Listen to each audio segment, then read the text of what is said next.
পাকিস্তান ও ভারতের মধ্যে সাম্প্রতিক সংঘর্ষে একটি রাফাল যুদ্ধবিমান ভূপাতিত হওয়ার খবরে প্রতিক্রিয়া জানিয়েছে ফরাসি সামরিক বাহিনী। বুধবার প্যারিসে এক প্রেস ব্রিফিংয়ে ফরাসি সামরিক বাহিনীর মুখপাত্র সেবাস্টিয়ান ল্যাকুর্নো বলেন, ঘটনার বিস্তারিত এখনও পুরোপুরি নিশ্চিত নয়, অনেক কিছুই যাচাইয়ের অপেক্ষায় রয়েছে।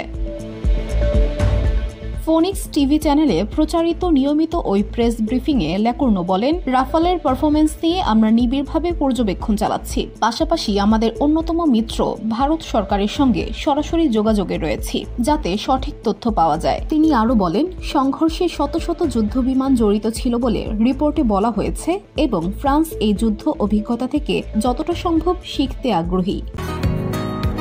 বসুন্ধরা, উত্তরা, বনশ্রী, কুড়িল ও বাড্ডা সহ রাজধানীর বিভিন্ন স্থানে অভিজাত ও অত্যাধুনিক মানের ফ্ল্যাট কেনার এক নির্ভরযোগ্য প্রতিষ্ঠান pleasant properties limited.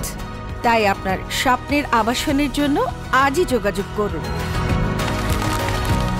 Pleasant properties limited, where destiny matures eventually। ফরাসি সামরিক বাহিনীর মুখপাত্রের ভাষায়, যদি রাফালের ভূপাতিত হওয়ার খবর সত্য হয়, তাহলে এটি হবে রাফাল যুদ্ধবিমানের ২০ বছরের ইতিহাসে প্রথমবার এ ধরনের ঘটনা। এই প্রতিক্রিয়া মূলত রাফাল নির্মাতা দেশ ফ্রান্সের উদ্বেগ এবং সামরিক সক্ষমতা যাচাইয়ের প্রতি আগ্রহের বহিঃপ্রকাশ।